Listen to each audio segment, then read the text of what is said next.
आपने अभी देखा है ये ड्राइंग रूम यहाँ पर कोई भी आकर बैठ जाती है। आगे चलते हैं तो यह दाखिल होने का रास्ता है।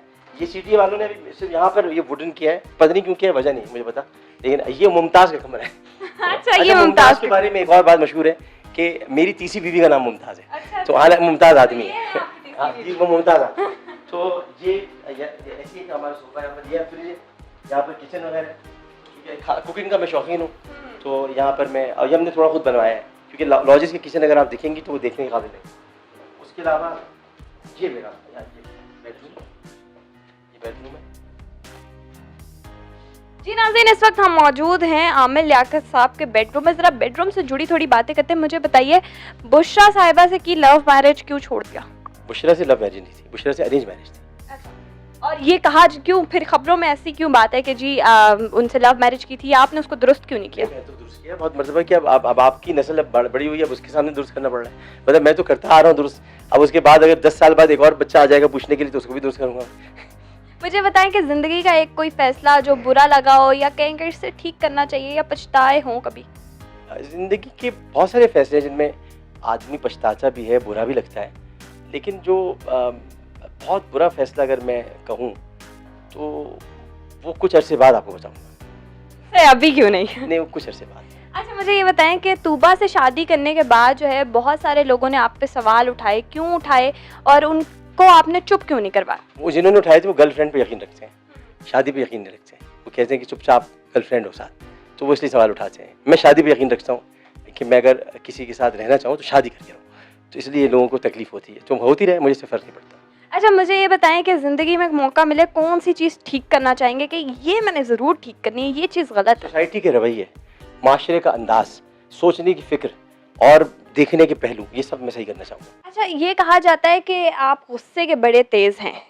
नहीं, मुझे नहीं लग रहा, लेकिन बहुत हमने सुना है कि आप गुस्से के ये क्या आपकी तेज़ बोली है जिसको लोग गुस्सा शायद इसकी वजह से, हालांकि इस पर तो कामरान शाहिद को भी बोलना चाहिए, लेकिन ये कि मुझे नहीं इतना गुस्से का तेज़ नहीं था, पहले कभी होता था, अब नहीं। पहले किस तरह का गुस्सा आया करता था? और पहले, बहुत पहले की बात है, अब तो उम्र में ठहराव आ गया है, तो बहुत सारी चीज़ें इंसान बर्दाश्त भी कर लेता है, सब्र भी करता है, तामुल भी रखता है। तो हाँ, तेज़ ज़रूर बोलता हूँ मैं, आहिस्ता भी बोल सकता हूँ मैं, लेकिन ये कि जब आहिस्ता बोलना होता है तो आहिस्ता टेलीविज़न पर बात करता हूँ मैं, लेकिन जब तेज़ बोलना होता है मैं तेज़ बोलता हूँ।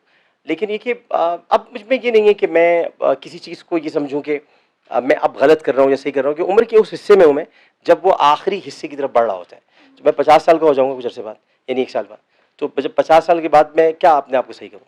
मैं कहता हूँ कि जितना बदलना था हमने खुद को बदल लिया, अब अगर कोई चाहते हैं हम बदलें तो अपना रास्ता बदल लें।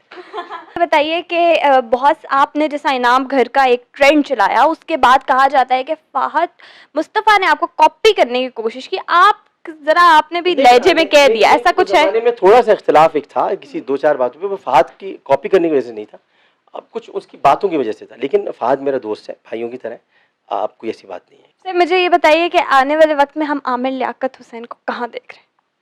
मैं तो अपना वज़ीर आज़म देखना चाहता हूँ, आप कहाँ देख रही हो एक अलग बात है, मैं तो देखना चाहता हूँ अपना वज़ीर आज़म, मैं खुद देखना चाहता हूँ। सर, ड्राइंग रूम में बैठेंगे, आपसे कुछ सुनेंगे।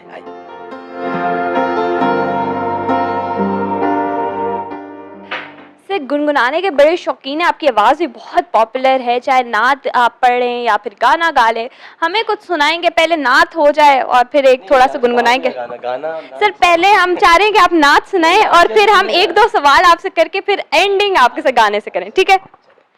मैं वो नात पढ़ देता हूँ जो मैंने रोज़े रसूल के अंदर जाके पढ़ी थी। मुझे शर्फ मिला था 2007 में कि मैं खाने काबा के अंदर भी गया था और रोज़े रसूल के अंदर भी गया था, तो वहाँ मैंने जो अर्ज़दाश्त की थी वो इस तरह से थी।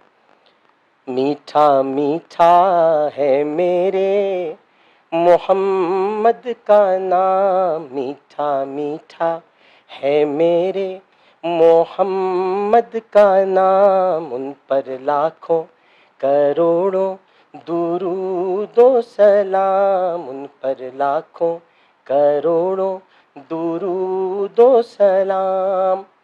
सैयदा ज़हरा तैयबा ताहिरा, सैयदा ज़हरा तैयबा ताहिरा, जाने अहमद की राहत पे लाखों सलाम, मुस्तफ़ा जाने रहमत पे लाखों सलाम।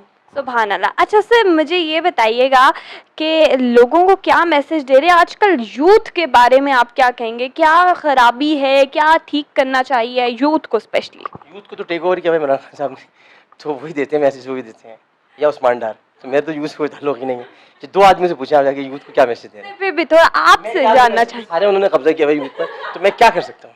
तो वो बताएंगे आपको, उस्मान डार बताएंगे, उनसे पूछेगा यूथ के लिए क्या कर रहे हो।